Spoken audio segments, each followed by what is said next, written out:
যুবকেরা গল্প বলতে আসেনি গো, এরকম একটা একটা করে কত যুবক চলে গেছে, একটা একটা করে কত যুবতী চলে গেছে গো।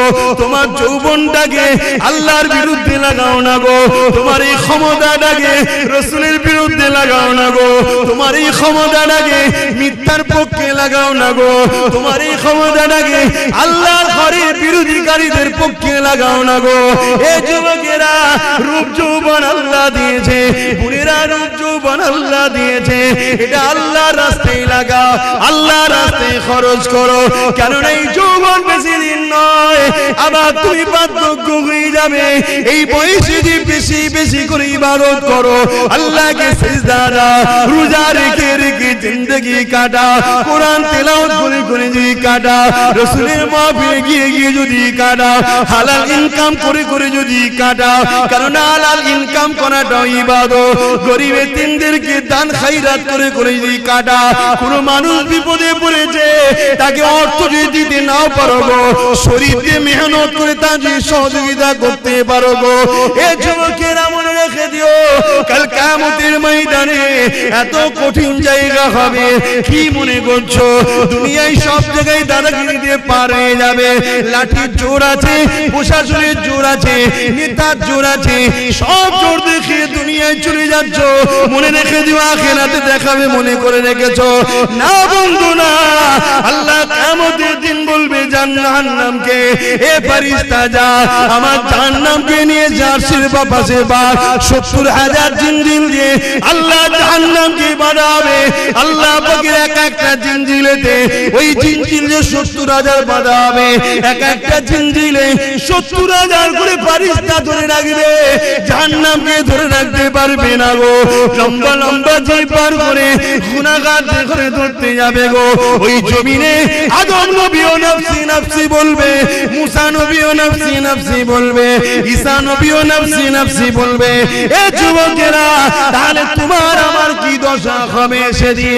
আল্লাহ দোস্তরা, আল্লাহ নবীরা তারা যদি নফসি নফসি করে, তোমার আমার দশা কি হবে? দাদাগিরি বেরিয়ে যাবে, মস্তানি বেরিয়ে যাবে, রক্তের গরম কেটে যাবে। ওই দিনে তোমার আমার কেউ দাঁড়াবে না গো। হ্যাঁ, দুনিয়ায় যদি তুমি নবী নবী করো, তোমার চরণে নবী, তোমার কথাতে নবী, তোমার লিবাসে নবী, তোমার ব্যবসায়ী নবী, সব জায়গায় যদি তুমি নবীকে রাখতে পারো, চিন্তার কোনো কারণ নেই। ওই কিয়ামতের দিনে নবী মুহাম্মদ তোমাকে জান্নাতে নিয়ে যাবে। একটু ত্যাগ স্বীকার করো আমার সোনার ভাইরা, আমার যুবক ভাইরা, আমার বোনেরা, একটু ত্যাগ স্বীকার করো। আরে নবী আমার দুনিয়ার জমিনে সে শিক্ষা যা দিয়েছে ওইটাকে আমাদেরকে মেনে চলতে হবে। নাজাত যদি পেতে চাও, এই দুনিয়া ইহুদি কি করছে, খ্রিস্টান কি করছে, নাসারা কি করছে, কে কি করছে আমার দেখার দরকার নাই, তোমারও দেখার দরকার নাই। তবে তুমি যদি ইমানদার হও, তোমার জীবনের একটাই লক্ষ্য থাকবে, কোরআন শরীফ আর সুন্নাতে রাসূল। আমার কোরআন হলো আল্লাহর বাণী, আর রাসূল হলো যেটা করেছে সুন্নাত। ওই কোরআন অনুযায়ী নবী যা করেছে। এ যুবকেরা, তরুণেরা, বাপেরা, তাহলে পরকালের জীবনটা তোমার আমার জন্য আল্লাহ পাক চির শান্তি জান্নাত দেবে। সবকিছুই আল্লাহ দেয়। পরীক্ষা করার জন্য ফেরাউন এসেছে, নমরুদ এসেছে, সাদ্দাত এসেছে, আবু জেল এসেছে, উদবা এসেছে, সাইবা এসেছে, আবু সুফিয়ান এসেছে, হিটলার এসেছে, আর কত কত আজও আছে, কালো থাকবে। পরীক্ষার জন্য অনেককে আল্লাহ পাঠায়, কিন্তু আমাদের লক্ষ্য একটাই থাকবে, কি? আল্লাহ যেদিকে খুশি। আর আল্লাহ খুশি কার কথা মানলে? জোরে বলুন। এই নওজওয়ানেরা, আল্লাহ নবী জানিয়ে দিলেন, লা ইউমিনু আহাদুকুম হাত্তা আকুনা আহাব্বা ইলাইহি মিন ওয়ালিদিহি ওয়া ওয়ালাদিহি ওয়ান নাসি আজমাইন। বাবারা, তোমরা নিজেকে ঈমানদার মনে করো না ততক্ষণ পর্যন্ত যতক্ষণ না তোমরা তোমাদের ধন দৌলত, জমি জায়গা, টাকা পয়সা, এমনকি নিজের জানের থেকেও আমি রাসূলুল্লাহকে বেশি না মহব্বত করবে, ততক্ষণ পর্যন্ত তোমরা ঈমানদার হতে পারবে না। এই যুবকেরা, ঈমান ছাড়া কখনো জান্নাতে যাওয়া যাবে না। ঈমান কি জিনিস? এক কথাই হলো জীবনের সব কিছু থেকে আল্লাহ আল্লাহ রাসূলকে বেশি ভালোবাসা। পারবে তো? জীবনের সব কিছু থেকে আল্লাহ আল্লাহ রাসূলকে বেশি ভালোবাসা। ঘরে যাবেন, যে আয়নার সামনে দাঁড়াবেন, দাঁড়িয়ে জিজ্ঞেস করবেন, হ্যাঁ আয়না, আয়নাটা ছবি পড়বে না, ওকে জিজ্ঞেস করবেন তুই সব কিছুর থেকে কাকে বেশি ভালোবাসিস? যদি তোর আয়নার ছবি বলে যে আল্লাহকে ভালোবাসিস, জানবেন ঠিক জায়গায় আছে। কেন? মানুষ সবাইকে ধোঁকা দিতে পারে, নিজের মনকে কখনো ধোঁকা। তখনই তোমার বিবেক বলে দেবে তুই তো মিথ্যা কথা বলছিস রে। তোর সামনে যদি একটু 10,000 টাকা দেওয়া হয়, তুই তো অমনি সঙ্গে সঙ্গে নামাজ কাজা করে ছুটবি। তাহলে কি মহব্বত রইল? তোমার বিবেক উত্তর দিয়ে দেবে। বাবার, আল্লাহকে যারা মহব্বত করেছে, নবীকে যারা মহব্বত করেছে, তাদের জীবন আদর্শ আমাদের জন্য মডেল গো। আল্লাহ কোরআনে নবীদের জীবনী আমার নবীকে শুনিয়েছে, বিশ্বের মানুষের কল্যাণের জন্য মেসেজটা রয়ে গেছে। এই দুনিয়ার মানুষেরা আল্লাহর প্রেমিক যারা হবে, তাদের জিন্দেগিটা কেমন হয় সে রেখে দাও। ফেরাউন বলে একটা রাজা ছিল, যাকে আল্লাহ পৃথিবীর রাজত্ব দিয়েছে গো। একটা রাজ্য নয়, একটা দেশ নয়, পৃথিবীর সম্রাট ছিল, পৃথিবীর রাজা ছিল। তার এত পাওয়ার ছিল, এত শক্তি ছিল। সেই শক্তি পাওয়ার নিয়ে সেই নিজে একদিন নিজেকে খোদাই দাবি করে বসলো। সেই খোদাই দাবি করে দুনিয়ার মানুষকে তার দাসত্বের গোলাম বানাতে লাগলো। তার জীবনের প্রতিটা মুহূর্ত ছিল অন্যায়, তার জীবনের প্রতিটা মুহূর্ত ছিল জুলুম, তার জীবনের প্রতিটা মুহূর্ত ছিল নারী দেহ শোষণ করা, তার জীবনের প্রতিটা মুহূর্ত ছিল শরাব পান করা, তার জীবনের প্রতিটা মুহূর্ত ছিল মানুষের উপরে জুলুম করা, তার জীবনের প্রতিটা মুহূর্ত ছিল গরিবদের ঘরে কৃতদাস বানিয়ে রাখা। এই যুবকেরা, আজও যদি কেউ শরাব পান করে, আজও কেউ যদি নারী দেহ শোষণ করে, আজও কেউ যদি গরিবদের উপরে জুলুম করে, অবশ্যই সে মুসা নবীর সাথে থাকতে পারে না, সে ফেরাউনের সাথে থাকবে।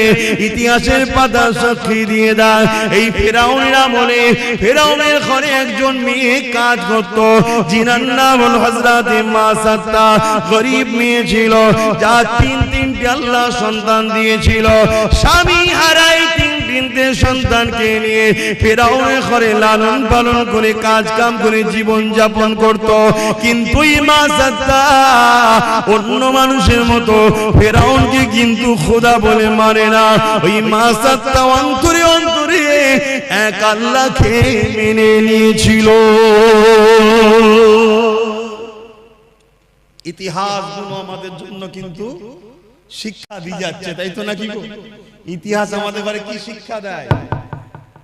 আমাদের ঘরে আমাদের ভবিষ্যৎ গড়ার শিক্ষা দেয়, আমাদেরকে জানায় ইতিহাস। এই যুবকেরা, ও আমার আম্মারা, বোনেরা, মন দিয়ে শুনে রেখে দেন, এসেছি আপনাদের পীরের বাচ্চা, নবীর খানদান, নবীর গোলাম বলে দিয়ে যায়। আজ আছি, কাল আমিও থাকবো না গো, বিশ্বাসের কোনো বিষয় নাই গো। আজ আপনারা আছেন, কাল আপনারা চলে যাবে। সবাই কাফন পরিয়ে দিয়ে মিনহা খালাকনাকুম ওয়া ফিহা নুঈদুকুম ওয়া মিনহা নুখরিজুকুম তারাতান উখরা বলে মাটি দিয়ে চলে আসবে। যদি তুমি দুনিয়ার জমিনে নবী নবী নবী করে যেতে পারো, তোমার উঠা বসা চাল চলন যদি নবী নবী থাকে, তোমার সাংসারিক জীবনে যদি নবী থাকে, তোমার কারবারিক জীবনে যদি নবী থাকে, তোমার রাষ্ট্রীয় জীবনে যদি নবী থাকে, তোমার রাজনীতির জীবনে যদি নবী থাকে, তোমার দেশপ্রেমে যদি নবী থাকে, তোমার মানবতায় যদি নবী থাকে, তোমার ইনসানিয়াতে যদি নবী থাকে, তোমার মানুষের ভালোবাসায় যদি নবী থাকে, এক কথায় তোমার জীবনে প্রতিটা সেকেন্ডে নবী থাকে, জেনে রেখে যে কবরের জমিনে তুমি একা থাকবে না। যখন তোমাকে শুইয়ে দিয়ে আসা হবে, তোমার বাপ চলে যাবে, তোমার আম্মা চলে যাবে, তোমার স্ত্রী চলে যাবে, তোমার স্বামী চলে যাবে, তোমার ছেলে মেয়ে চলে যাবে, তোমার পাড়া প্রতিবেশী চলে যাবে, তোমার দুনিয়ার দরদি রাজনীতির লিডাররাও চলে যাবে। আর এই যে পীর সাহেব এসেছি, আমরাও কেউ তোমার সাথে কবরে যাব না, কিন্তু কবরের জমিনে মদিনাওয়ালা আসবে। তুমি যদি দুনিয়ায় মদিনাওয়ালার ডাঙ্কা বাজাও, কবরের জমিনে মদিনাওয়ালা বলবে ফেরেশতা আমি মুহাম্মদ সাক্ষী দিয়ে দিলাম, এই মদিনা এই দুনিয়ার জমিনে আমি মুহাম্মদ আমারই ছিল। আরো জোরে বলুন সুবহান।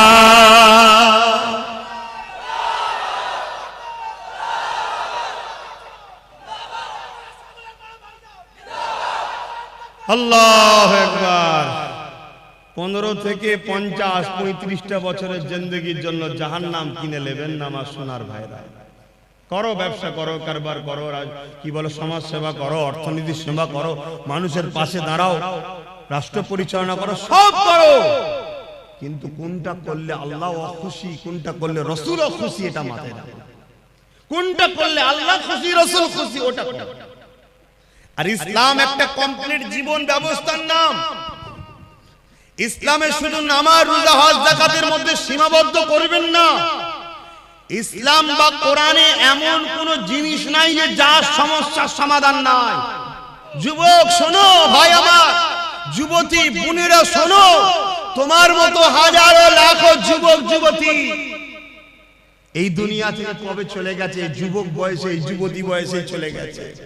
তোমার মতো হাজার হাজার যুবক মদ খেয়ে রাস্তার ধারে টলে টলে পড়ে আছে। তোমার বয়সে হাজার হাজার বোন বিধবা হয়ে যায়, ফুটপাতে পড়ে আছে, বা নিজের শরীরকে বিক্রি করে পেট চালাতে হচ্ছে। তা থেকে আল্লাহ ভালো রেখেছে না রাখেনি? শুকরিয়া আদায় করো, আল্লাহর নেমত হারামি হয়ো না। শুকরিয়া আদায় করো যে আল্লাহ আলহামদুলিল্লাহ অনেক ভালো আছি। তো সেই আল্লাহকে ভুলে যেও না। তিনি কি চায় তোমার থেকে? বান্দা আমায় একটু সেজদা দে, রুকু দে, আর আমার হাবিবের কথা অনুযায়ী চল, অন্য কারো কথা শুনিস না, সব ধোঁকা। আমার হাবিব তোদের আপন। জোরে বলুন সুবহানাল্লাহ। এটা আমি বলিনি, আল্লাহ বলছে। এ কথা বলা যাবে তো নাকি? এ কথাও বলা যাবে না। তবে আগামী দিন ধর্মীয় আলোচনাও সমস্যা হবে, সেই সিচুয়েশন তৈরি হচ্ছে। বাপেরা, নওজওয়ানেরা, যুবকেরা, মন দিয়ে শোনো, পরিবর্তন আবার চেষ্টা করো। কেননা এই দুনিয়াতে আমার আপনার জন্য পরীক্ষার জায়গা। আখিরাতের জমিনটা বড় কঠিন হবে। ওই কবরের জমিনটা যদি তোমার রাসূলের না হয়ে যেতে পারো, ওই কবরের জমিনে আল্লাহ বা 99টা করে সাপ দেবে গো। ওই কবরের জমিনে দেখা যাবে জাহান্নামের একটা গর্ত হয়ে যাবে গো। এই যুবকেরা, দুনিয়ার জমিনে যদি সামান্য একটু আগুনে হাত লেগে যায়, সঙ্গে সঙ্গে যদি হাতটা টেনে এলাও, তার জ্বলনটা মাসকে মাস থাকতে থাকে, তার কষ্টটা বলার মতন এত কষ্ট হতে থাকে। দুনিয়ার যে আগুন দেখছো, ওই আগুনটা জাহান্নামের আগুনের কাছে তো বড় পেন নাই গো। জাহান্নামের আগুনকে 70,000 বার ধোয়ার পরে তারপরে আগুনটা তৈরি হয়েছে গো। এ যুবকেরা, গল্প বলতে আসেনি গো। এরকম একটা একটা করে কত যুবক চলে গেছে, একটা একটা করে কত যুবতী চলে গেছে গো। তোমার যৌবনটাকে আল্লাহর বিরুদ্ধে লাগাও না গো। তোমার এই ক্ষমতাটাকে রাসূলের বিরুদ্ধে লাগাও না গো। তোমার এই ক্ষমতাটাকে মিথ্যার পক্ষে লাগাও না গো। তোমার এই ক্ষমতাটাকে আল্লাহর ঘরের বিরোধীকারীদের পক্ষে লাগাও না গো। এ যুবকেরা, রূপ যৌবন আল্লাহ দিয়েছে, বুড়েরা যৌবন আল্লাহ দিয়েছে, এটা আল্লাহর রাস্তায় লাগাও, আল্লাহর রাস্তায় খরচ করো, কারণ এই যৌবন বেশি দিন নয়, আবার তুমি বার্ধক্য হয়ে যাবে। এই বয়সে যদি বেশি বেশি করে ইবাদত করো, আল্লাহকে সিজদা দাও, রোজা রেখে রেখে জিন্দেগি কাটা, কোরআন তেলাওয়াত করে করে যদি কাটা, রাসূলের মাহফিলে গিয়ে গিয়ে যদি কাটা, হালাল ইনকাম করে করে যদি কাটা, কারণ হালাল ইনকাম করাটাও ইবাদত। গরিব এতিমদেরকে দান খায়রাত করে করে যদি কাটা, কোন মানুষ বিপদে পড়েছে তাকে অর্থ যদি দিতে নাও পারো গো, শরীর দিয়ে মেহনত করে তা যদি সহযোগিতা করতে পারো গো, এ যুবকেরা মনে রেখে দিও, কাল কিয়ামতের ময়দানে এত কঠিন জায়গা হবে। কি মনে করছো দুনিয়ায় সব জায়গায় দাদাগিরি দিয়ে পার হয়ে যাবে? লাঠির জোর আছে, প্রশাসনের জোর আছে, নেতার জোর আছে, সব জোর দেখে দুনিয়ায় চলে যাচ্ছ, মনে রেখে দিও আখিরাতে দেখাবে মনে করে রেখেছো না বন্ধু না।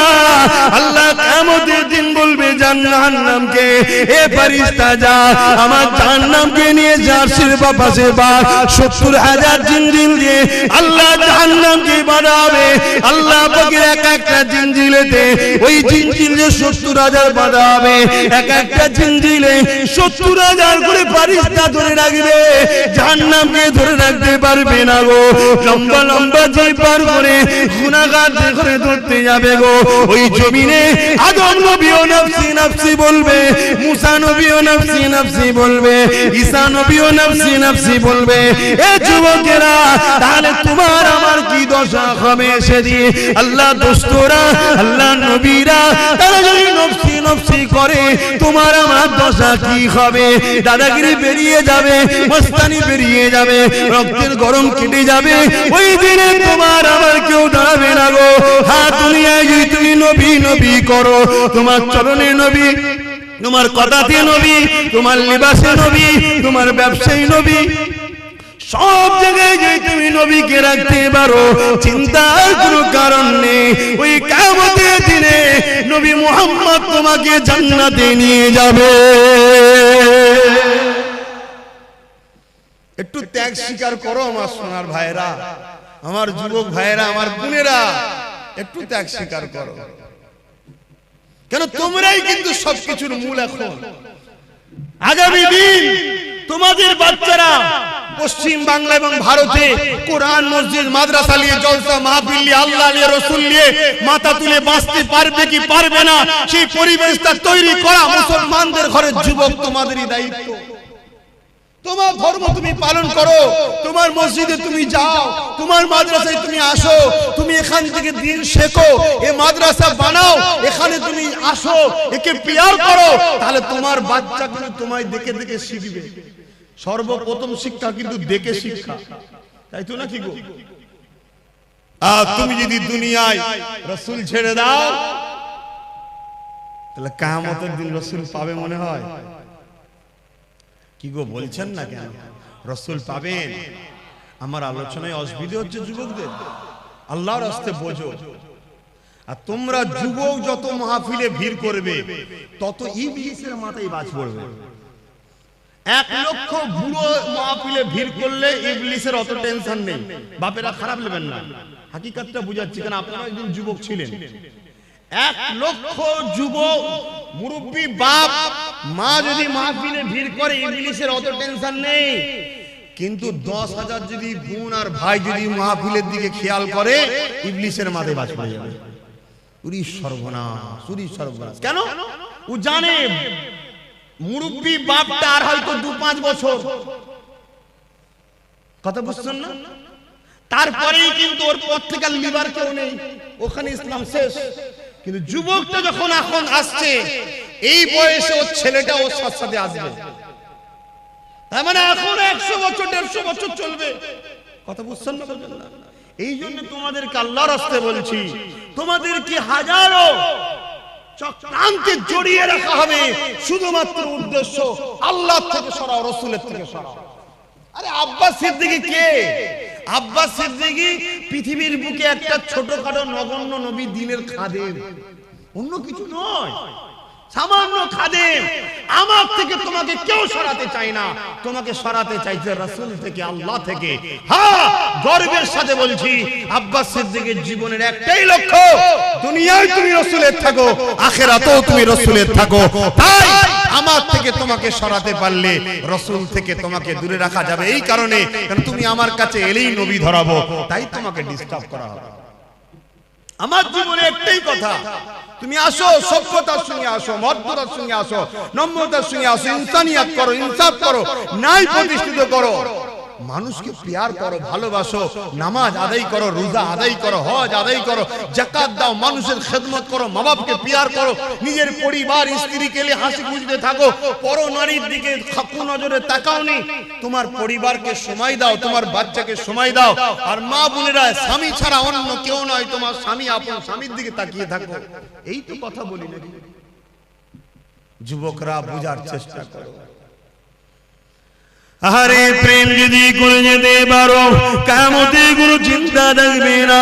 কিন্তু প্রেম রাসূলকে করলে, আল্লাহকে করলে কি হয় শুনে রেখে দাও গো। মক্কা জমিনে বিশাল একটা বাজার রয়েছে, ওই বাজারের উপরে দেখা যায় একজন হাবশী দেশের মানুষের গলায় বেড়ি পড়া, হাতে বেড়ি পড়া, পায়ে বেড়ি পড়া। এই যুবকেরা গরম বালির উপরে চিৎ করে শুইয়ে দিয়ে বুকের উপরে বাড়ি পাথর চাপিয়ে দিয়েছে, নিঃশ্বাস নিতে পারছে না, এমন করে চুলগুলো উস্কো খুস্কো, খালি পায়ে ধুলো জামা মোজাগানো, এইরকম একটা হাবশী দেশের কালো মানুষ আসমানের দিকে বারবার চেয়েছে, জবানে কি যেন পিরপির করে বলতে লেগেছে। কয়েকজন লিডার রাজে তার কানে কানে যেন কি বলতে লাগলো, কি বলেছিল, তোরা মুহাম্মাদের দল ছেড়ে দে, আমাদের দলে চলে আয়, রহমানের দল ছেড়ে দে, ইবলিসের দলে চলে আয়, নামাজ ছেড়ে দে, রোজা ছেড়ে দে, হজ জাকাত ছেড়ে দে, গান বাজনা, সিনেমা, যাত্রা, মদ, জুয়া, গেজা, জেনা, ব্যভিচারিতে চলে আয়। এই যুবকেরা, তরুণেরা এইভাবে যখন এই কালো হাবশী যুবকটাকে এইভাবে জুলুম করতে লেগেছে, সে যেন বিড়বিড় বিড়বিড় করে কি বলতে লেগেছে, এমন করে রোদকে লোহায় লেগে গরম করে তার ঠোঁটে চাকা দিতে লেগেছে, তথাপিও যেন চোখ দিয়ে পানি ছেড়ে আসমানের দিকে মুখ তুলে বিড়বিড় করে কি বলতে লেগেছে। এ যুবক, মন দিয়ে শোনো, বুক ফাটিয়ে আব্বাস সিদ্দিক চিল্লাতে এসেছে, টাকার জন্য নয় গো, টাকার জন্য নয়, বুঝাতে চেয়েছি বুঝে নাও ভালোবাসি বলে, কেননা নিঃশ্বাসের কোনো বিশ্বাস নাই, আজ আছি কাল থাকবো না, আজ আছো কাল থাকবে না। এত জুলুম অত্যাচার কার উপরে করতে লেগেছে, যার নামটা হলো বেলাল, যে মদিনার মুয়াজ্জিন এক সময় ছিল গো। আল্লাহ রাসূলের সম্বন্ধে অনেক ঘোষণা দিয়েছে গো। এখন একটাই প্রশ্ন, বেলাল কি অন্যায় করেছে গো? বেলালের অন্যায় তৎকালীন আবু জেহেল, উতবা, সাইবা লিডারের নজরে একটা, বেলাল এক আল্লাহকে মেনে নিয়েছে। বেলালের অন্যায়টা কি ছিল গো? বেলাল মুহাম্মদ রাসূলের দলে চলে গেছে। বেলালের অন্যায় কি ছিল গো? বেলাল মা বাপের সম্মানের পক্ষে গেছে, বেলাল নারীদের অধিকারের পক্ষে গেছে, বেলাল এতিমদের পক্ষে গেছে, বেলাল গরিব অসহায়দের পক্ষে গেছে, বেলাল মদের বিরুদ্ধে গেছে, বেলাল সুদের বিরুদ্ধে গেছে, বেলাল ঘুষের বিরুদ্ধে গেছে, বেলাল দুর্নীতির বিরুদ্ধে গেছে, বেলাল জালিমদের বিরুদ্ধে গেছে। এক কথায় এই জমিনে শান্তি প্রতিষ্ঠিত করবে যে মুহাম্মাদের দিকে গেছে, তাই বেলালের উপরে এত জুলুম গো। এখন চিৎকার দিয়ে তোমাদের জানতে চাই, তোমরা যদি আল্লাহর দিকে যাও, রাসূলের দিকে যাও, ইবলিসের চালারা মারবে, জুলুম করবে, কেস দেবে, জেল হবে, জরিমানা হবে, তাহলে তোমরা চিৎকার দিয়ে বলো আল্লাহর দিকে থাকবে না, থাকবে না?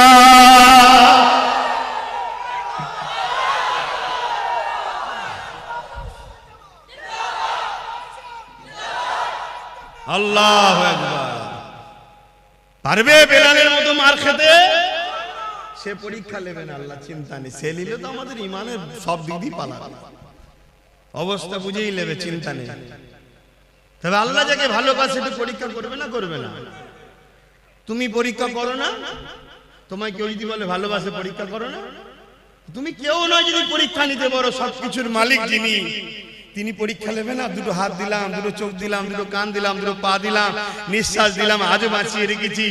মায়ের পেটে ছিল, খাইয়েছি, দুনিয়ায় আসার আগে মায়ের স্তনে দুধ দিয়েছি, খেয়েছে, জমিনে গাছ লাগাই ও ফল দিই আমি, তো সে আল্লাহ একটু পরীক্ষা নেবে না?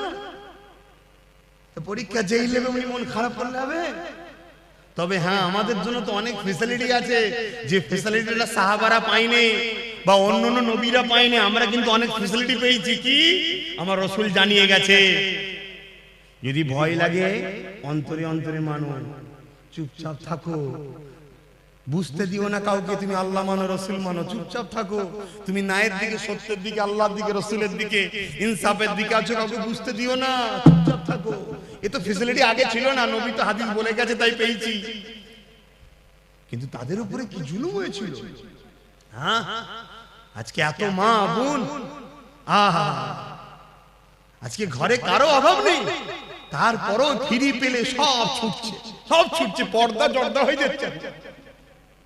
কি গো বাপ, পর্দা করা ইসলামে কি ফরজ? ফরজ কি ফরজ? ফরজে আইন। আমার মা পর্দা করলে সবার মায়ের পর্দা হয়ে যাবে নাকি?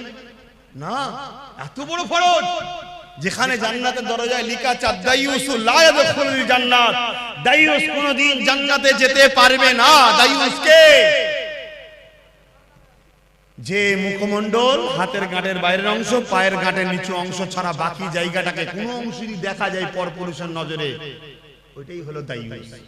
ওটা স্বামীর দেখা হয়, বাকি জায়গাটুকু নয়। বাকি এই মুখমণ্ডল, হাতের গাঁটের বাইরের অংশ, পায়ের গাঁটের বাইরের অংশ ছাড়া বাকি জায়গা যা আছে স্বামী ছাড়া কারো দেখার হক নেই।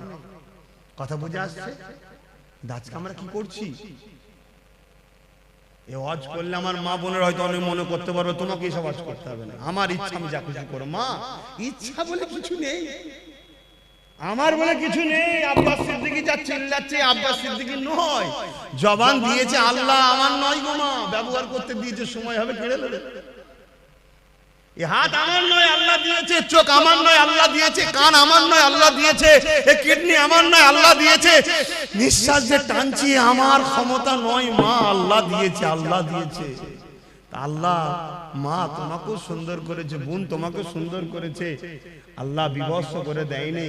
অতএব আল্লাহর জন্য চলো, দেখো, শিক্ষা নাও, শিক্ষা নাও। যুবকেরা শুনে রেখে দাও, নারীরা বড় দুর্বল হয়ে গো, নারীরা বড় কমজোর হয়ে গো, তথাপিও পৃথিবীর বুকে আল্লাহর জন্য, নবীর জন্য, আমার রাসূলুল্লাহর উম্মত উম্মতিদের মধ্যে থেকে সব থেকে প্রথম যিনি জান দিয়েছে, তিনি কেউ নয় গো, তিনি পুরুষ নয়, তিনি একজন নারী। কি নাম?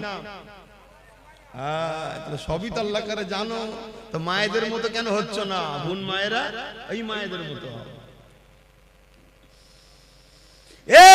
যুবকেরা, খুব একটা যে বয়স হয়েছে আম্মা জান সুমাইয়া তা নয়, হালকা বয়স রয়েছে, একটা সন্তানও রয়েছে, স্বামীও রয়েছে, এমন সময় কিন্তু গোপনে গোপনে আমার আল্লাহকে আল্লাহ বলে মেনে নিয়ে, নবীকে রাসূল বলে মেনে নিয়ে হক শান্তি ধর্ম ইসলামে প্রবেশ করেছে। তৎকালীন আবু জিল, উতবা, সাইবা, আবু লাহাব যারা লিডার নেতৃত্ব দিত, এমন করে তারা জুলুম অত্যাচার শুরু করে দিল আম্মা জান সুমাইয়ার উপরে। যুবকেরা, তরুণেরা, আব্বারা, আম্মা সুমাইয়ার উপরে কত জুলুম করেছিল। অর্ধ উলঙ্গ করে দুটো ঘোড়াকে নিয়ে এসেছে, আম্মার পায়ে দড়ি বেঁধেছে, ঘোড়ার পায়ে দড়ি বেঁধেছে, ঘোড়াকে ছুট কাটিয়েছে। আম্মা জানের পিঠের কোমরে চামড়াটা খিসড়ে গেছে, গুটিয়ে গুটিয়ে গুটিয়ে কাদের কাছে জড়ো হয়ে গেছে।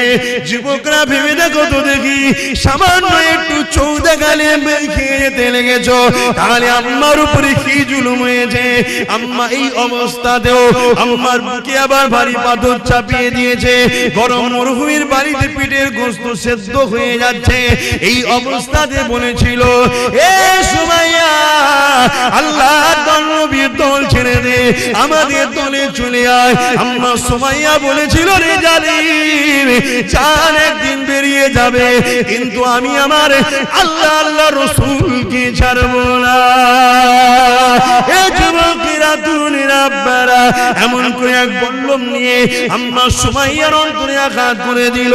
আম্মার শরীরটা দুটুকরো হয়ে গেল, বুক চিরে কলিজা বেরিয়ে গেল, পিছন থেকে বুক দিয়ে পিঠ দিয়ে বেরিয়ে গেল। এ যুবকেরা আব্বারা তরুণেরা আমার আল্লাহ বা ফেরেশতাদেরকে বলতে লাগলো, এ ফেরেশতারা দেখলে দুনিয়ার জমিনে তোরা বলেছিলিস মানুষ বানাবে না, ফিতনা করবে ফিতনা করবে। আমার আল্লাহ বলল ফিতনা করবে আলাদা মানুষ, প্রেম করবে আলাদা মানুষ। আমার প্রেমিক সুমাইয়া প্রমাণ করে দিল এই জমিনের উপরে যত সূর্য উঠবে চাঁদ উঠবে ততদিন দুনিয়ার মুখে আমার প্রেমিক সুমাইয়ার আলোচনা থাকবে।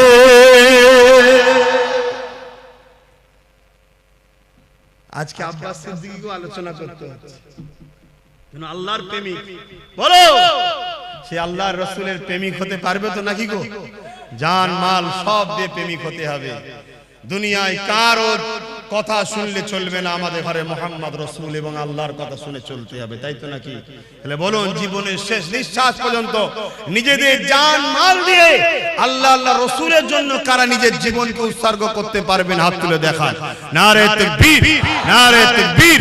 যে হাতগুলো উঠেছে আল্লাহ কবুল করেন, বলুন আমিন। আরো জোরে বলুন আল্লাহুম্মা আমিন। যদি কেউ জান্নাতে যেতে না চায়, হাত না তুলতে চায়, বেকার তার জন্য দোয়া আছে। আমার বেকার তাকে কষ্ট দিলাম না, তাই তো? সে বেচারি যেতে চাইছে না, আমি কেন ধরে টানতে যাবো? আল্লাহ কবুল করো। কিন্তু এই হাতগুলো কতটা ভালো, ঠিক আছে না? শুধু তুলে দিলেন। ভাইরা নওজওয়ানেরা, প্রেম যে নেই তা নয়, অবশ্যই দুনিয়ায় যদি ঈমান না থাকবে আল্লাহ পাক দুনিয়াকে কতদিন রাখবে?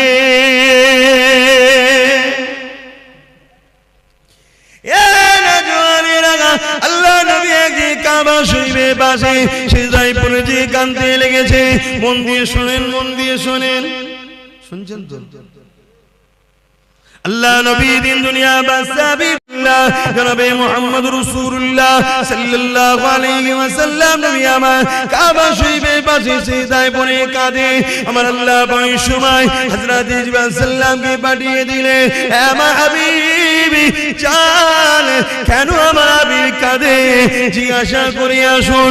আল্লাহ সবই জানে, জিবরাইলকে জানতে চেয়েছে এবং জিবরাইল আর রাসূলের কথোপকথনে আমরা তো জানতে পারবো, তাই পাঠিয়েছে। হযরত জিবরাইল সাল্লাম চলে আসলে আমার নবীকে সালাম দিয়ে বলতে লাগলেন, ইয়া রাসূলুল্লাহ হাবিবাল্লাহ, হুজুর আপনি কেন কাঁদেন? আল্লাহ পাক জানতে চেয়েছে। আল্লাহ নবী বলেছে, জিবরাইল রে, এ জিবরাইল, অন্যান্য নবীর উম্মতিরা অন্যায় করেছে, ভুল করেছে, আল্লাহ পাক তাদের উপরে রাগ করে বেজার হয়ে সেই নবীর উম্মতদের ঘরে কম দেখরে, যেমন আজ জাতি আছে, সামুদ জাতি আছে, সবাইকে ধ্বংস করে দিয়েছে। আমার উম্মতিরা দুনিয়া ধোঁকায় পড়ে শয়তানি খেয়ালে পড়ে অন্যায় করে ফেলবে, ভুল করে ফেলবে। আল্লাহ জানো তাদের উপরে আযাব গজব দিয়ে ধ্বংস না করে দেয়, এই জন্য কাঁদতে লেগেছি। এ যুবকেরা, কার জন্য এখনো বেঁচে আছো? দেখো দুনিয়ায় কি ফিতনা হতে বাকি নেই। বড় দুঃখের বিষয়, সোশ্যাল মিডিয়ায় দেখা যাচ্ছে আজকাল কিছু ছেলে তৈরি হয়েছে সেই জাহিলিয়াতের যুগের মতো, নিজের মায়ের ইজ্জত পর্যন্ত লুটছে। এখন কিছু ছেলে বেরিয়েছে জাহিলিয়াত যুগের মতো বোনের ইজ্জত লুটে নিচ্ছে। এখন কিছু ছেলে বেরিয়েছে জাহিলিয়াত যুগের মতো স্ত্রী সৈপন সর্বে যদি কন্যা সন্তান থাকে তাকে দিওয়াস করিয়ে দিচ্ছে। তথাপি আল্লাহ এই দুনিয়া দাম গজব এখনো দেয়নি গো। তবে দেরি করবে না, সময় খুব তাড়াতাড়ি হয়ে এসেছে। নবীর ভবিষ্যৎবাণী অনুযায়ী খুবই তাড়াতাড়ি দুনিয়ায় আযাবের গ্রাস হয়ে যাবে গো। এক যুবকেরা, তথাপি নবীকে আল্লাহ পাক জানিয়েছিল পৃথিবীর জমিনে একজন মাত্র যতক্ষণ দিল থেকে আল্লাহ আল্লাহ রাসূলকে ভালোবাসবে, আমার আল্লাহ ততদিন পর্যন্ত দুনিয়াকে ফানা করে দেবে না। রাসূলের সেই কান্নার বিনিময়ে এত অন্যায়, এত পাপের পরেও এখনো নিরাপদে আছে, তাই তো নাকি গো? তাহলে সেই নবীর ঘর মাদ্রাসা, কোরআনিয়া মাদ্রাসা বা খানকা হলো ইলমে বাতিনির মাদ্রাসা। ইলম দুই ধরনের, আল ইলমু ইলমানি, একটা জাহিরি অপরটা বাতিনি। কথা বুঝে আসছে? জাহেরি ইলম হলো ফলের খোসা, আর বাতিনি ইলম হলো ফলের ভেতরের অংশ। কথা কিছু বুঝতে পারছেন? ওই ফলের ভেতরের অংশটাকে হিফাজত করতে গেলে বাইরে খোলা দিতে হয়, জাহেরি ইলম দিতে হয়। জাহেরি ইলম না থাকলে ও পীর সাহেব আবার বেদাতি হয়ে যাবে, ভণ্ড হয়ে যাবে। এই জন্য জাহেরি ইলম বাতিনি ইলম দুটো দরকার। আর বাতিনি ইলম ছাড়া নবীর দিদার পাওয়া যায় না। জোরে বলুন সুবহানাল্লাহ। আর 15 মিনিট সময় নেব, 4টে পর্যন্ত হবে। আপনারা বিরক্ত হচ্ছেন? 15 মিনিট এই প্রতিষ্ঠানের জন্য একটু খেদমত করার জন্য আলোচনা করছি। তার আগে আরেকটা কথা বলি, প্রেম এমন একটা জিনিস রে বাবা, প্রেমে সব কিছু দিয়ে দিয়ে যায়। হযরত ওসমান গনি আল্লাহ পৃথিবী বিখ্যাত ধনী করেছিল। চুরি করে নয়, দাঙ্গাবাজি করে নয়, ধোঁকা দিয়ে নয়, কারো ঝেড়ে নয়, দখল করে নয়, আল্লাহকে খুশি করে নায়ের উপর ইনকাম করে ওসমান গনি আল্লাহ পৃথিবী বিখ্যাত করেছিল। এই যুবকেরা ব্যবসা করো, কারবার করো, হালাল ইনকাম করো, আল্লাহকে সিজদা পড়ে কাঁদো, মানুষকে দান খায়রাত করো, বরকত হবে। হালাল ইনকাম করে কোটি কোটি টাকা ইনকাম করো, কোনো অসুবিধা নাই, কিন্তু হারামের 1 টাকা ইনকাম করো না গো, ওই 1 টাকা তোমার সমস্ত হালালকে ফাঁসিয়ে দেবে। এই যুবকেরা হযরত ওসমান গনি আল্লাহ এত ধনী করেছে, নবী পাকের বড় প্রেমিক ছিল গো। এমন সময় একজন অসহায় মানুষ আল্লাহ নবীর কাছে এসেছে, হুজুর আমাকে কিছু সহযোগিতা করুন। আল্লাহ নবী বলে, শুনো, যাও আমার উসমানকে গিয়ে আমি রাসূলুল্লাহ আমার সালামটা দেবে, আর বলবে 100 মুদ্রা আল্লাহ রাসূল দিতে বলেছে। যাও বাবা, চলে যাও বাবা। কোন রয়াতে আছে 1000 মুদ্রা, 100 মুদ্রাটাই ধরে চলি। এ বাবারা, এমন করে মানুষটা চলে গেল, যে বলতে লাগলো আল্লাহ নবী সালাম দিয়েছে, 100 মুদ্রা দিতে বলেছে। উসমান গনি শুনলো, অন্য লোকের সঙ্গে কথা বলতে লাগলো, আবার বলতে লেগেছে, ও হযরত উসমান গনি রে, আল্লাহ নবী তোমার কাছে আমাকে পাঠিয়েছে, 100 মুদ্রা দিতে বলেছে। দুবার বলল, হুজুর অন্যজনের সঙ্গে আবার কথা বলতে শুনে 3বার বলল, মানুষটা চলে যাচ্ছে। হযরত ওসমান গনি বলছেন, কোথায় যাচ্ছ? ওই সময় বলেছে, হুজুর আপনি তো আমার কথার গুরুত্ব দিচ্ছেন না। ওসমান গনি চৌদি পানি এসে যায়, কি কথা বলছো আল্লাহর বান্দা, তোমার কথা গুরুত্ব তো বলা হতে পারে, আমার জান, আমার ঈমান, রাসূল তোমাকে পাঠিয়েছে। যখন তুমি বলো নবী পাঠিয়েছে, 100 মুদ্রা দিতে বলেছে, উসমানকে নবী স্মরণ করেছে, শুনে আমার দিলটা বড় হয়ে গেছে। যতবার বলো 100 মুদ্রা করে ঠিক করেছি, তুমি যদি বারবার বলে যেতে, তোমার জন্য 100 করে বাড়াতে থাকতাম। এ আল্লাহর বান্দা রে, আমার রাসূল তোমাকে পাঠিয়েছে শুনে আমি বড় খুশি। 3বার বলেছো, 300 মুদ্রা দিয়ে দিলাম। প্রেম কাকে বলে? প্রেম কাকে বলে? আল্লাহু আকবার।